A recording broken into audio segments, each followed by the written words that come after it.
3,000 ducats. Well, हाँ sir.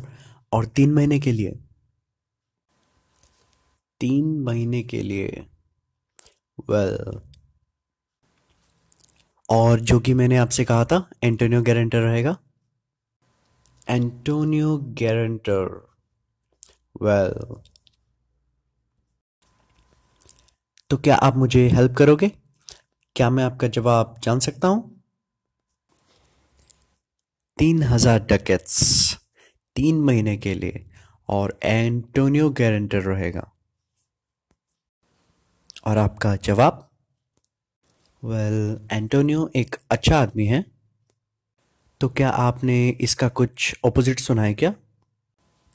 नहीं नहीं नहीं, मेरा मतलब ये है कि एंटोनियो एक अच्छा आदमी है, और मैं ये समझता हूँ कि वो 3,000 डकेट्स चुकाने के काबिल है। मगर उसका बिजनेस में तो रिस्क भी रहता है। उसका एक शिप ट्रिपोली गया है, दूसरा शिप इंडीज गया है, रियल्टो से पता चला कि तीसरा शिप मैक्सिको गया है, और चौथा शिप इंग्लैंड गया है। और उसका बाकी बिजनेस दुनिया भर में फैला हुआ है। मगर शिप्स भी तो बोट के बने होते हैं, और सेलर्स भी तो इंसान ही होते हैं। और शिप्स में तो रेशन खाने के लिए लैंड रैट और वाटर रैट्स भी रहते हैं।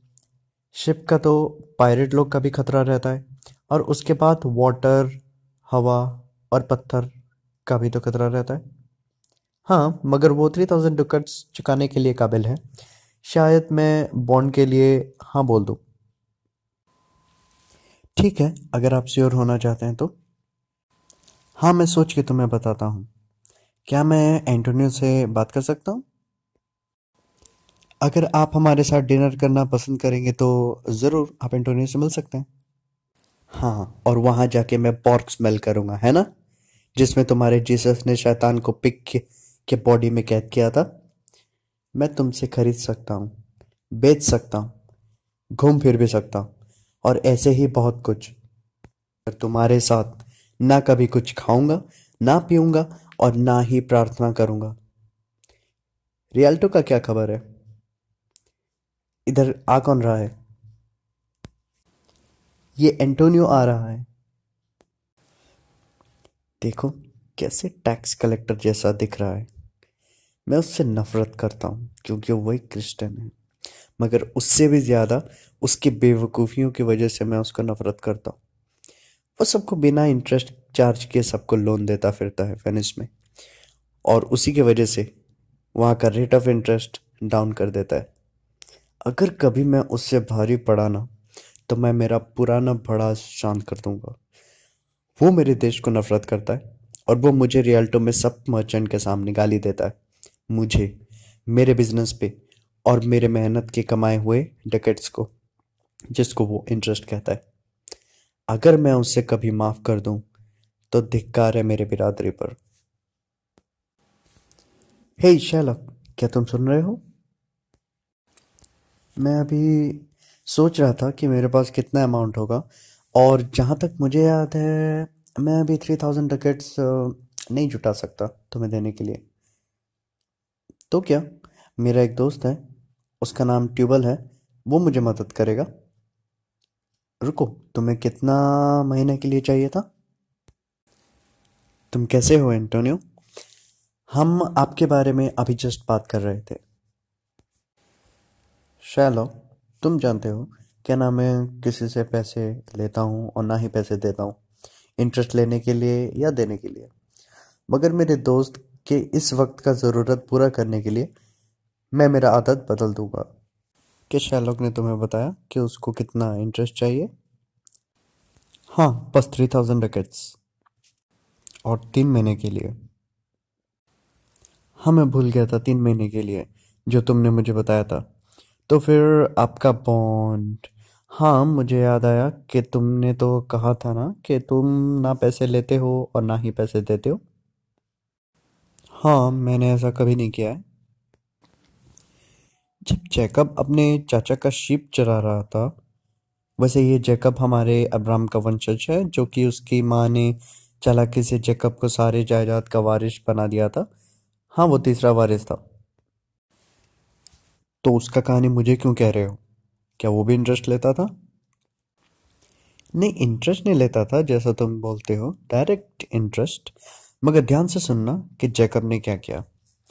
जब लबान और जैकब ने एक एग्रीमेंट किया कि जितने भी भेड़ के बच्चे में धब्बे या लकीरें होंगे, उन सारे भेड़ जैकब के हिस्से में होंगे। और जैकब ने क्या किया? जैकब ने लकड़ियों का रॉड को जमीन में गाड़ दिया, ठीक भेड़ों के सामने, जैसे कि उन रॉड की परछाइयां उन भेड़ों पर पड़े। और फिर जब उन्हीं भेड़ों ने बच्चे दिए तो सब धब्बे और लकीरें वाले हुई। और इसी तरीके से जैकब ने कामयाबी हासिल की। और कामयाबी एक आशीर्वाद होता है, जब तक इंसान उस कामयाबी को ना चुराए। अच्छा, यही वो बिजनेस था जो जैकब चलाता था। वैसे ये चीज का पावर तो सिर्फ भगवान के पास होता है, जैकब के बस की बात नहीं थी। और क्या यह कहानी इसलिए बताई गई थी कि ये माना जाए कि इंटरेस्ट लेना सही है, या इसलिए कि तुम्हारे गोल्ड और सिल्वर दुगना हो जाए? मैं नहीं बता सकता। मैं बस मेरे डकट्स को दुगना करता हूँ। ध्यान देना इस चीज पे बसाए नहीं हो। शैतान अपने फायदे के लिए अच्छी बातें बोलता है। एक बुरा इंसान अच्छे लोगों की बातें बोलता है, एक मुस्कुराता हुआ विलेन की तरह, जो बाहर से अच्छा दिखाने का कोशिश करता है मगर अंदर से उतना ही बुरा होता है। कितनी अच्छी तरीके से खुद को ये बाहर से अच्छा दिखा रहा है। 3000 डकेट्स 3 महीना के लिए डिवाइडेड बाय 12, देखते हैं कितना रेट ऑफ इंटरेस्ट होता है। तो क्या तुम हमें लोन देने वाले हो? एंटोनियो, बहुत बार तुमने मुझे रियल्टो में गाली दिया है, मुझे, मेरे डकेट्स पे और मेरे रेट ऑफ इंटरेस्ट पर भी। फिर भी मैं चुपचाप सह लिया, क्योंकि वही सहना हमारे ज्यूस लोग का निशानी है। तुम मुझे काफिर बुलाते हो, बेरहम बुलाते हो और मेरे कपड़ों पर थूकते हो, बस इसीलिए कि मैं लोगों से वो लेता हूँ जो कि मेरा होता है। और अभी ऐसा लगता है कि तुम्हें मेरी मदद की जरूरत है। तुम मेरे पास आते हो और कहते हो कि शैलॉक, हमें तुम्हारा डकैत चाहिए। तुमने मेरे मुंह पर थूका था और तुम्हारे घर से मुझे लात मार के भगा दिया था, जैसे लोग किसी कुत्ते को मारते हैं। और अभी तुम मुझे डकैट्स मांगने आए हो। तुम मुझसे क्या कहना चाहिए तुम्हें? क्या तुम नहीं जानते कि एक कुत्ते के पास इतना डकैट्स कैसे आएगा? क्या यह मुमकिन है कि एक कुत्ता तुम्हें 3000 डकैट्स दे? या मैं नौकर की तरह झुक कर कहूँ कि मालिक, आपने मुझे पिछले वेंसडे को थूका था और आपने घर से धक्का मार के निकाला था, और एक बार आपने मुझे कुत्ता भी कहा था, और ये सब मेहरबानी के लिए मैं आपको पैसा दे रहा हूँ। यही बोलूं? मैं तुम्हें फिर से वो सब कहूंगा, फिर से थूकूंगा, फिर से लात भी मारूंगा। अगर डकैत देना है तो दोस्ती के खातिर मत दो, क्योंकि दोस्त कब से इंटरेस्ट लेने लगे। अगर देना ही है तो दुश्मन समझ के दो, क्योंकि अगर तुम्हारा दुश्मन तुम्हें ठीक समय पे लोन नहीं चुका पाया तो तुम उससे पेनल्टी एक्सट्रैक्ट कर सकते हो। देखो कैसे तुम गुस्से में आग बबूला हो गए। मैं तुम्हारे दोस्त बन जाऊंगा और तुम्हें मदद करूंगा वो देके जो तुम्हें चाहिए, और एक डकैत इंटरेस्ट भी नहीं लूंगा। ये मेरे तरफ से एक काइंड ऑफर है। बेशक ये काइंडनेस है, और यही काइंडनेस मैं दिखाऊंगा। चलो मेरे साथ नोटरी, वहाँ यह बॉन्ड तैयार करते हैं, और बस ऐसे ही मजाक में एक कंडीशन रखते हैं कि अगर तुम मुझे सही वक्त में या सही जगह में या सही अमाउंट में नहीं देते हो तो फॉरफीचर करने के लिए 1 पाउंड फ्लैश काट के लेने के लिए लिख देते हैं बॉन्ड में, तुम्हारे किसी भी बॉडी पार्ट से, जहाँ से भी मुझे पसंद हो। हाँ, मुझे ये बॉन्ड सही लगता है। मैं एग्री करता हूँ इस बॉन्ड को, और मानना पड़ेगा कि जीव में सचमुच काइंडनेस है। नहीं एंटोनियो, तुम मेरे लिए ऐसा कोई भी बॉन्ड साइन नहीं करोगे। मैं जिस कंडीशन में हूँ उसी में मैं रहना पसंद करूंगा। डरने की कोई बात नहीं है वैसे, नहीं हो, मैं बॉन्ड फॉरफीचर नहीं करूंगा। सिर्फ 2 महीने के अंदर, बॉन्ड एक्सपायर होने से ठीक 1 महीना पहले, इस बॉन्ड के अमाउंट का 9 गुना डकेट्स मुझे वापस मिल जाएगा।